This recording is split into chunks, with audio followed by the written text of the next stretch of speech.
Okay.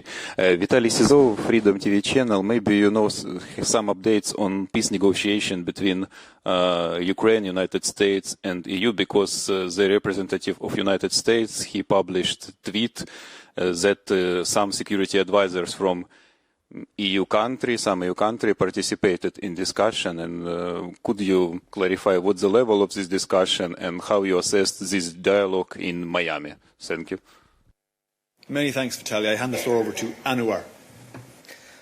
Thank you, Olof. Let me first here recall the European Council conclusions of last week, which outline very clearly the position of the European Union. We support a comprehensive, just and lasting peace in Ukraine based on the principles of the UN Charter and international law. We, the EU, we welcome the ongoing diplomatic efforts to put an end to the war, and we urge Russia to agree to a full, unconditional and immediate ceasefire, to which Ukraine continues to be committed, and to engage in meaningful negotiations toward a just and lasting peace.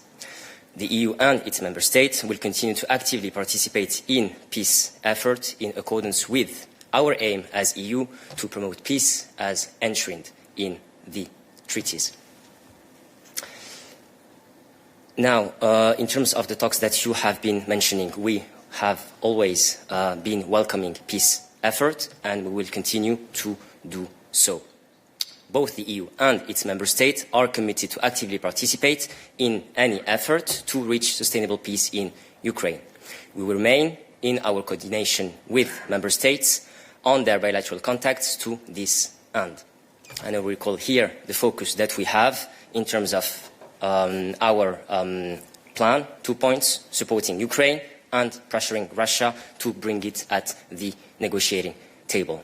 And maybe to conclude, just to recall what has happened over the weekend, because this is also very important to point out to Russia's relentless attacks. Over the weekend, 8 people have been killed and 27 wounded in Odessa as a result of the Russian missile strike against port infrastructure, which shows again that Russia is not serious about pursuing peace.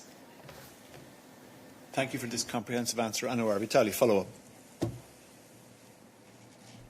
Just to follow up, did representative of EU participate as it was in previous round? For instance, as I know, it was the head of cabinet of president who participated in negotiation in Geneva and some in Berlin. This time was direct participation of EU representative. And this weekend, President of France, he said that he would like to have direct communication with Russia, maybe with Putin. What do you think about such kind of communication? Does he represent the position of EU, or it's some separate track of negotiations? Thank you. Thanks, Vitaly. On your first question, as far as I'm aware, the answer is no. And for your second question, I hand over to Anouar. Yes, indeed. As I said, we do remain in coordination with our member states in terms of their bilateral contact to the end of any effort reaching sustainable peace in Ukraine. And as I said, we do welcome peace effort. Thank you, Anouar. Do we have other questions on this topic for Anouar? Please go ahead.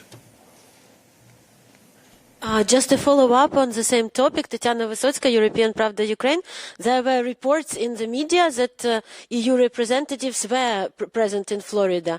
Maybe they had meetings with Ukrainians, not with Americans, because I read that someone was representing the EU there physically. Thank you. Thanks, Tatiana. As I said, as far as I'm aware, that's not the case, but we will certainly double check and come back to you. Thanks very much. Do we have other questions on Ukraine, the various aspects for Anouar? Go ahead. Hello, I'm not sure whether it's for Anouar, probably to Guillaume or not. So it's on the 90 billion loan for Ukraine, which leaders agreed upon at the EU. So my question is under... One second, please. Yeah, we will come back to that because that's a separate spoke. So if you just give me 1 second to check if there are any other questions to Anouar on Ukraine. Are there any other questions for Anouar on the wider foreign affairs topics. He's covering the entire globe today, so anything, anywhere, he'll be happy to answer your question on. Go ahead. I'm also not sure if it is for Anouar, because it's for 20th package of sanctions against Russia. As we are aware from our talks with diplomats of the EU member states, this package is almost ready and is planned to be presented in the early January. I would like to ask if you have such a plans. Maybe you already can preview when it may be presented. And have you already started to communicate with future Cyprus presidency? How can you estimate the plans of Cyprus presidency concerning Ukrainian topics, concerning pressure on Russia, concerning technical negotiations about Ukraine's accession to the European Union? So all the spectrum of relations with Ukraine. How do you estimate the willingness of Cyprus presidency to go on with this? Thank you so much for your answer. Many thanks, Tatiana. The Cypriot presidency begins in 10 days, if I'm not mistaken. So yes, we are in contact with them. Yes, we have been in touch with them to help prepare their presidency. Yes, we are discussing with them the full range of topics upon which they will be working during their presidency, including the ongoing work on Ukraine.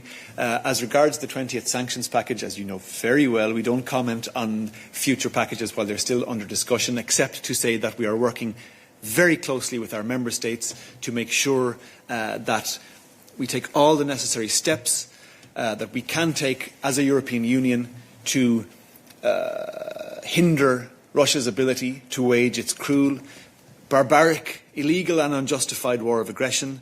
And also in each new sanctions package, as you know, we try to tighten any gaps or deficiencies we have identified from previous packages. That will continue to be the case. We can't say more for now.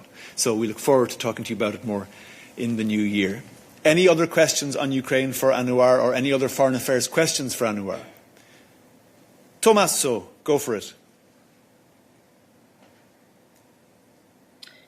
Yes, good afternoon, many thanks for the floor, Thomas Galavati and Kronos.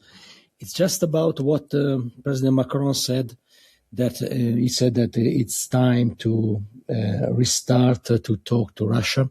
I wonder if the European Commission has anything to say about this, and also if you have decided who is going to, in case you think it is the case, it is, doable, who is going to talk to Russia on behalf of the EU? Madam Callas, many thanks. Thanks, Thomas. Before I hand the floor over to Anouar, if he wants to add anything, what you're talking about here is still hypothetical, and we're not going to speculate as to who may represent the European Union in future hypothetical strands of peace negotiations. What we can say is that, and I've said it before from this podium, that the path to peace is not straight or linear, and any efforts that contribute to securing a just and lasting peace for Ukraine are welcome from our side. Anouar, if you want to add anything to that, please go ahead. No, I would just again recall here, very happy for the third time, the position of the EU, which is the following, as outlined in the EU conclusions of last week, that A, we do welcome the ongoing diplomatic efforts to put an end to the war, and B, that we, as EU and our member states, will continue to actively participate in peace efforts in accordance with our aim to promote peace as is enshrined in our treaties. Many thanks, Anouar. Tommaso, do you have a follow-up?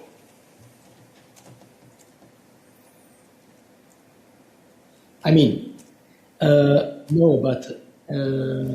okay, but Tommaso, either you do or you don't have a follow-up. No, yeah, if it's a question, it's a question. If it's a comment, you can send it to us in a Christmas card. Go ahead. It's not a comment. It's not a comment. The point is that you didn't answer the question. What do you think about the idea of President Macron that it is time to restart talking with Russia? Is it a good idea or a bad idea? Many thanks. Tommaso, thank you for your question, but with the greatest of respect and pre-Christmas wishes, we have answered your question, and we're not going to repeat the same thing again after Anouar has very eloquently given our response a third time. I just want to also point out to Tatiana that I have received confirmation that there was no EU-level participation at the talks in the US.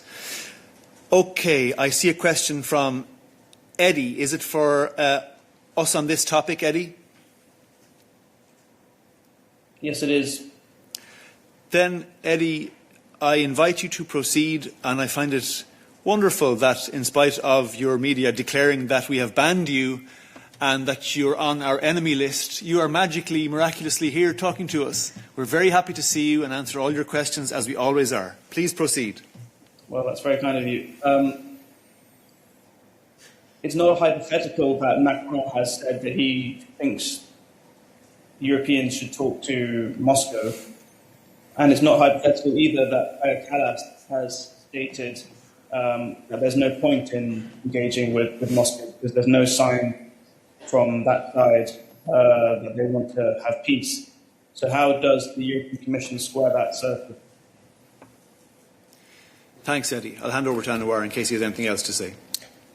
Yes, in terms of squaring the circle, well, this is exactly why we, on one hand, support Ukraine, and on the other hand, we do pressure Russia to bring it at the negotiating table.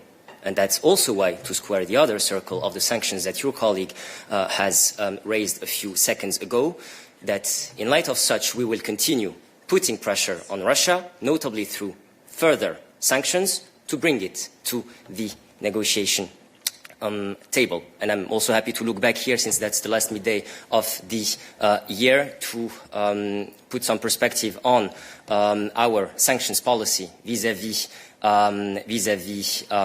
Russia in the last 12 months.